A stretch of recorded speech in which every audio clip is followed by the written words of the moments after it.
అమెరికాలో ఉన్న భారత విద్యార్థులు H1B వీసాదారుల పరిస్థితులేంటి? నూతన అధ్యక్షుడు ట్రంప్ ప్రమాణ స్వీకారం చేసిన తర్వాత అమెరికన్ ఎకానమీ ఎలా ఉండబోతుంది? ప్రస్తుత రెసిషన్ కంటిన్యూ అవుతుందా, ఆగిపోతుందా అనే విశ్లేషణ చేసే ముందు తల్లిదండ్రులు ఎవరైతే వాళ్ళ పిల్లల్ని 2025కి ఇంటేక్ కనుక మాస్టర్స్ పంపించాలనుకుంటున్నారో వాళ్ళందరూ కూడా దయచేసి ఇక్కడ ఉన్న పరిస్థితులన్నీ ఆలోచించి పంపించే ప్రయత్నం చేయండి. ఎందుకంటే గత 4 సంవత్సరాల బైడెన్ అడ్మినిస్ట్రేషన్లో 10.5 లక్షల మంది విద్యార్థులు మాస్టర్స్ చేయడానికి వచ్చి దానిలో దాదాపు 95% మంది విద్యార్థులకు ఇప్పటికి కూడా ఉద్యోగాలు లేకుండా ఇబ్బందులు పడుతున్నారు. వాళ్ళందరూ పార్ట్ టైములు జాబులు చేసుకుంటూ, లేదంటే ఆర్ట్ జాబ్స్ చేసుకుంటూ, ఇల్లీగల్ జాబ్స్ చేసుకుంటూ ఏదో నెట్టుకొచ్చే ప్రయత్నం చేస్తున్నారు. పొరపాటుని పిల్లలు గనక department of home land security కళ్ళల్లో పడితే గనక వాళ్ళ జీవితాలు సర్వనాశనం అయిపోతాయి అనే విషయం దయచేసి ఒక్కసారి ఆలోచించండి తల్లిదండ్రులందరూ కూడా. ఎందుకంటే పిల్లలందరూ కూడా 30 లక్షలు 40 లక్షలు లోన్లు తీసుకొచ్చి ఇక్కడ మాస్టర్స్ చదివి ఆ లోన్లు తీర్చుకోవాలనే తపనతో పాపం వాళ్ళు ఇల్లీగల్ జాబ్స్ చేస్తూ, ఆర్ట్ జాబ్స్ చేస్తూ, వాళ్ళు పార్ట్ టైం జాబ్స్ చేస్తూ ఆ లోన్లు తీసుకునే ప్రయత్నంలో భాగంగా పొరపాటున department of home land security కళ్ళలో పడితే వాళ్ళ జీవితాలు ఏమైపోతాయని తల్లిదండ్రులు ఒకసారి ఆలోచన చేయండి.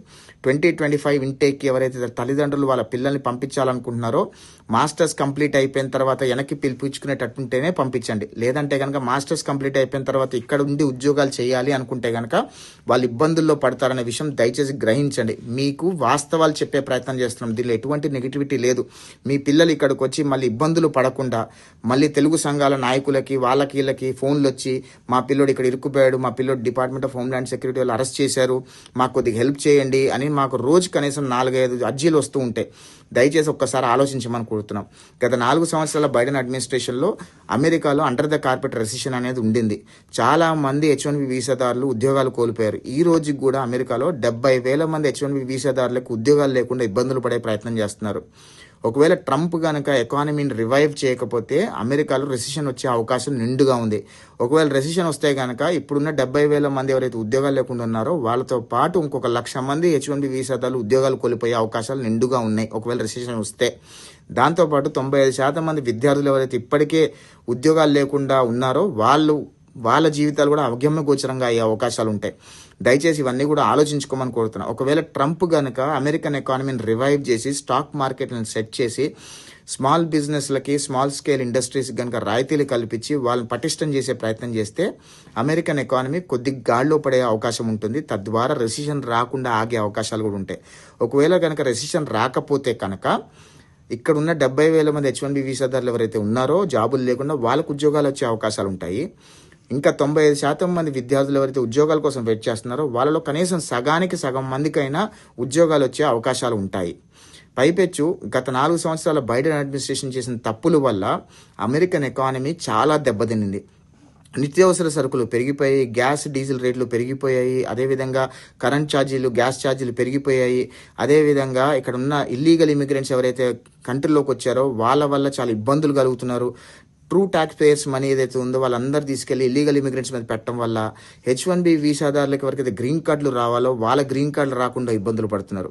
ట్రంప్ వచ్చిన తర్వాత family based immigration, asylum immigration, అదేవిధంగా ఇల్లీగల్ ఇమిగ్రేషన్ మొత్తం కట్టడి చేయడం వల్ల అక్కడ ఫ్యామిలీ బేస్డ్ ఇమిగ్రేషన్లో ఏదైతే గ్రీన్ కార్డ్ కోటా ఉందో అది ఇక్కడ ఉన్న H1B వీసాదారులకు ట్రాన్స్ఫర్ అయితే H1B వీసాదారులకి ఎవరైతే గ్రీన్ కార్డ్ లైన్లు ఉన్నారో వాళ్ళకి గ్రీన్ కార్డ్ వచ్చే అవకాశం ఉంటుంది. వచ్చే 4 సంవత్సరాల్లో నా ప్రెడిక్షన్ ఏంటంటే కనీసం 2018, 2017 వరకు ఎవరైతే గ్రీన్ కార్డులు అప్లై చేసుకున్నారో వాళ్ళందరికీ కూడా వచ్చే 4 సంవత్సరాల్లో గ్రీన్ కార్డులు వచ్చే అవకాశాలు ఉంటాయి అని నేను ప్రెడిక్ట్ చేస్తున్నా.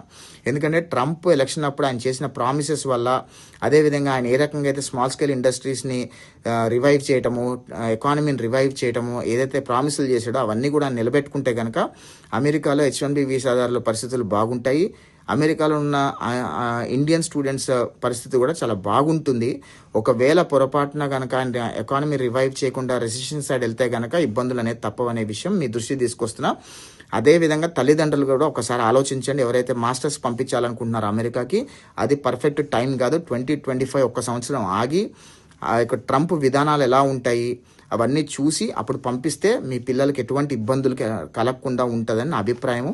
మీకు కొన్ని వాస్తవాలు మాత్రమే చెప్పే ప్రయత్నం చేస్తున్నా. ఎందుకంటే మీ పిల్లలు ఇక్కడికి వచ్చి ఇబ్బందులు పడకూడదన్న ఒక చిన్న ఆశతోనే దయచేసి చెప్పే ప్రయత్నం చేస్తున్నా. తల్లిదండ్రులు పాజిటివ్గా తీసుకుంటారని నేను అనుకుంటున్నాను.